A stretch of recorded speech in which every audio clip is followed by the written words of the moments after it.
Good morning, children. Welcome back to the class. So far, we have finished up to the activity number 4.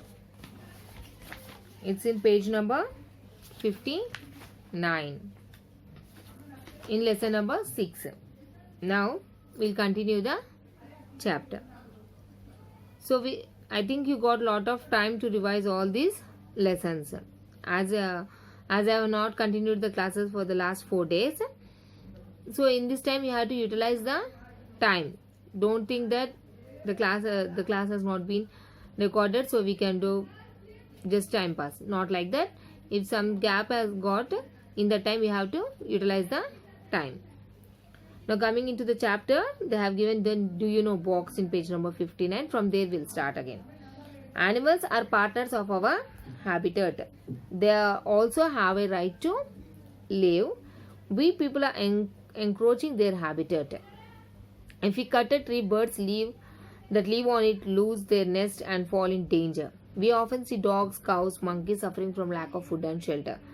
Blue Cross is one of the voluntary organizations that works for animals' rights and protection. So here, do you know box tells us about the truth that we have to know.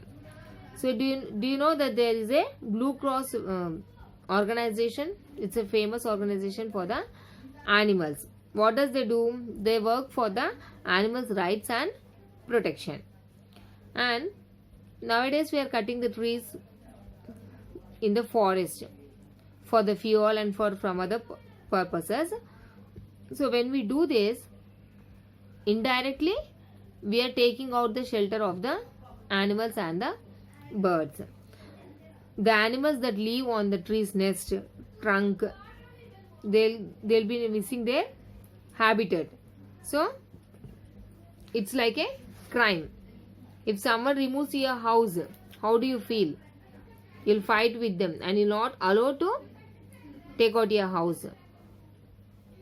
In the same way, we should not also take the shelters of the animals, and we don't have right to remove their shelters. Now orchid. Now we are going to learn about the orchid.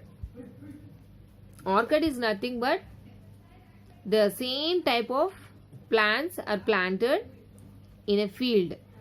Suppose all the grape plants together, mango trees together, then it is said to be a orchid.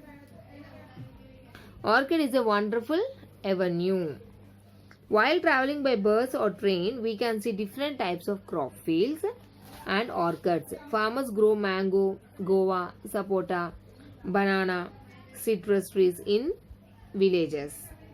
In orchids, farmers grow a single type of fruit plants. In a mango orchid, there will be only the mango trees. Yes, when you go by a train or a bus, you can see on the sides crop fields as well as the orchids. Sometimes you may see sapota orchid, sometimes you may see mango orchid, sometimes you see banana, sometimes you see mango, guava, citrus. So orchid specialty is that only one type of plant will be grown in the orchids. If it is a mango orchid, only mango trees will be grown. If it is a banana orchid, then only the banana trees will be grown. But we find several other small plants growing on the ground and also find different types of animals there. But in the ground, only the mango trees will be there, but in the ground near the mango tree trunk, we can see some other small plants growing. It may be grass or it may be any other plant. At the same time, you can see some other different types of animals are growing there. It may be an earthworm, it may be houseflies or mosquitoes, anything will be there. Are all plants that grow in an orchid the same as the plants in a forest? Why is it so? Yes, mango you can see in the forest. Tamarind you can see in the forest. It does not mean that if you see in the forest, it will be not there in the orchid. Guava, any other fruit. So we can see all these types of fruits and all everything in the forest, and in the same way we are maintaining the orchids. That is, the farmers are growing the mango tree, mango orchid, sapota orchid, or any citrus fruit orchid. Next, coming to the next point, tamarind, mango, amla are the examples of plants that grow in forest or in the house gardens or fields. Yes, you can see the. Coming to the next point, tamarind, mango, amla are the examples of the plants that grow in the forest or in the house gardens or fields. Yes, you can see the tamarind, mango, amla in the forest as well as nearby our fields, or in our houses also you can keep the mango trees. It does not mean that it should be only in the forest. Plants and animals that live in different places on the land, like those living on trees in our houses, fields, forests, etc., are said to be belong to terrestrial habitat. The plants, the trees that you can see in the forest or in the orchards or nearby fields or in your houses that grow on the land are called as terrestrial habitats. That means they are said to be, they belong to terrestrial habitat. Tamarind belongs to terrestrial habitat. All habitats on land are collectively known as terrestrial habitats. This is also important. What is a terrestrial habitat? Plants and animals that live in a different places on the land, like those living on the trees or in our houses, in our fields, are belong to the terrestrial habitat. Now let us do a small activity to see the difference in the ways in which plants and animals adjust or adapt to their surroundings. A study of the difference between the aquatic and terrestrial plants will help to understand this better. So now it's time to see the difference in the ways of which plants and animals adjust to adapt their surroundings. How do they adjust to survive in that surrounding? To understand this better, we have to know about the aquatic and terrestrial plants. Aquatic plants and the terrestrial plants are different. Collect an aquatic plants, say Hydrilla vallisneria, also collect a land plant. Now compare the two and write your observations in the table number 3. Now what are the aquatic plants? Aquatic habitat. The plants or animals that live in the water, not on the land, like lotus, vallisneria, hydrilla, fish. These are all said to be belongs to the terrestrial habitat. Now already we have learned about the terrestrial habitat. Now it is about the aquatic habitat. Aquatic habitat means the animals or plants or anything that lives in the water to survive, or we can say that they belong to the aquatic habitat. And they have given table number 3. They are given the parts: stem, leaf, root, others. Now how terrestrial plant? Example they have given as tulsi.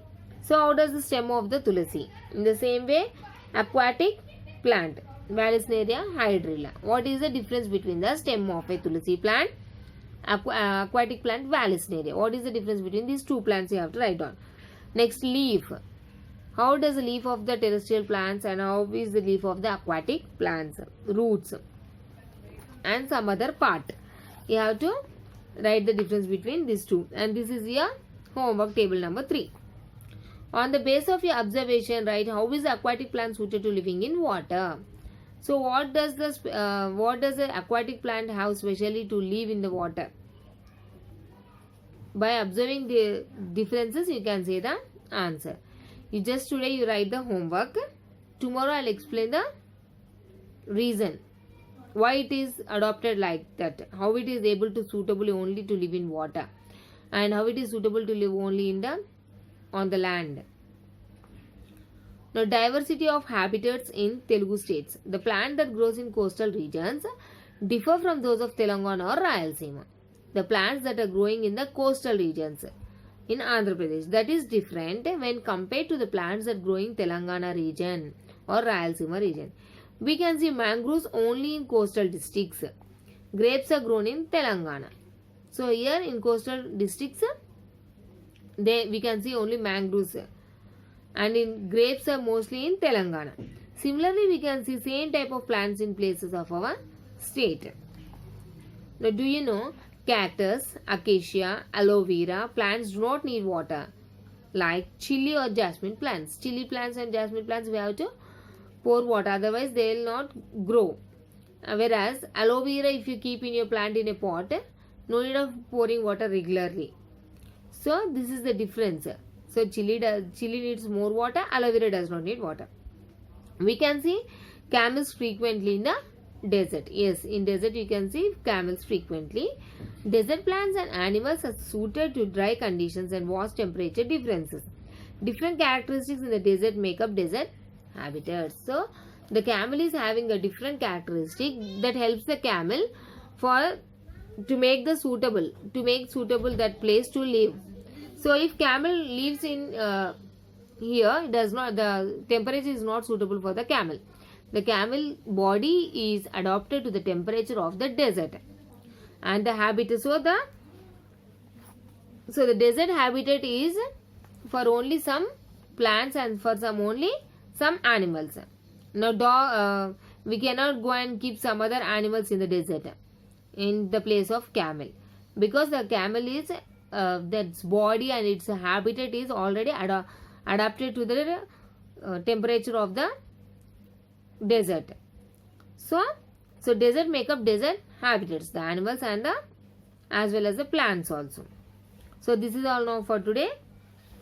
Remaining part will be continued tomorrow. So your homework is to fill up the table number 3.